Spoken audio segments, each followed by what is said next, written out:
নমস্কার বন্ধুরা, আমার চ্যানেলে সবাইকে স্বাগত।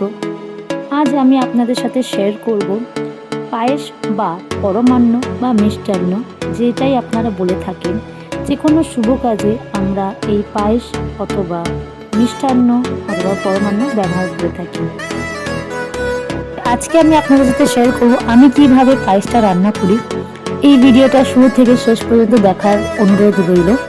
আর আপনারা চাইলে আমাকে ফেসবুক আর ইনস্টাগ্রামে ফলো করতে পারেন, আমি লিঙ্ক নিচে দিয়ে দেবো। তো সবার আগে আমি একটা বড় পাত্র নিয়েছি, এর মধ্যে আমি 1 লিটার দুধ ব্যবহার করছি। নর্মাল দুধ আছে, আপনারা চাইলে ফ্যাট মিল্কও ইউজ করতে পারেন। তো সবার আগে এই দুধটাকে আমি লো হিটে গরম করব, আর এমনভাবে গরম করব যাতে একটা আঙুল আমি দিতে পারি এই দুধের মধ্যে। যখন দুধটা আমি দেখবো জাল দিচ্ছি, তখন হালকা করে আমি 5-6 চামচের মতন দুধ তুলে নেবো আলাদা এক পাত্রতে, এবং এই দুধের মধ্যে আমি দিয়ে দেবো কিছুটা পাউডার মিল্ক দেবো, যাতে আমার পায়েসটা খেতে আরও সুস্বাদু হয়।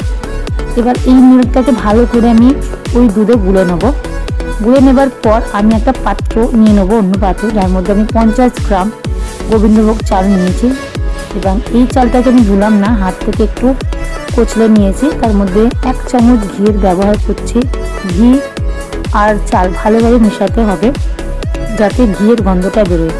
এর মধ্যে দুধ গরম হয়ে আছে আমার, তারই মধ্যে আমি দিয়ে দিলাম তেজপাতা এবং 2টো এলাচ। এবার দুধটার মধ্যে চাল দিতে দিতে আমি যেই চালের মিশ্রণটা বানিয়ে রেখেছিলাম ওটাকে দিয়ে দেবো। এইভাবে দিলে কোনো দিনই পায়েসের মধ্যে চাল ডলা পাকাবে না, এবং একদম স্মুথ একটা চাল, মানে ভাতের চালের মতন এটা রান্না হবে। তো যখন আপনি চাল দেবেন, লো হিট করে দেবেন একেবারে। এরপর দুধের মধ্যে সেই চালের মিশ্রণটা দিয়ে এটাকে একটু ফোটাবেন যতক্ষণ না চালটা সেদ্ধ হয়ে আসছে। আর আস্তে আস্তে আপনাকে একটু নাড়াতেও হবে। আমার চাল এখানে সেদ্ধ হয়ে এসেছে, তাই জন্য আমি মধ্যে অ্যাড করলাম নলেন গুড়। আপনারা চাইলে বাতাসা বা চিনি ইউজ করতে পারেন। যেহেতু শীতকালে একটা লোভনীয় নলেন গুড়ের রেসিপি আমি প্রত্যেক বছরই বানাই, তাই জন্য এই পায়েসটা দিয়েই বানালাম। প্রত্যেক বছরই পায়েস বানাই। তো এইভাবে বানালে আপনার নলের গুড়ের পায়েসটাও সুস্বাদু হবে।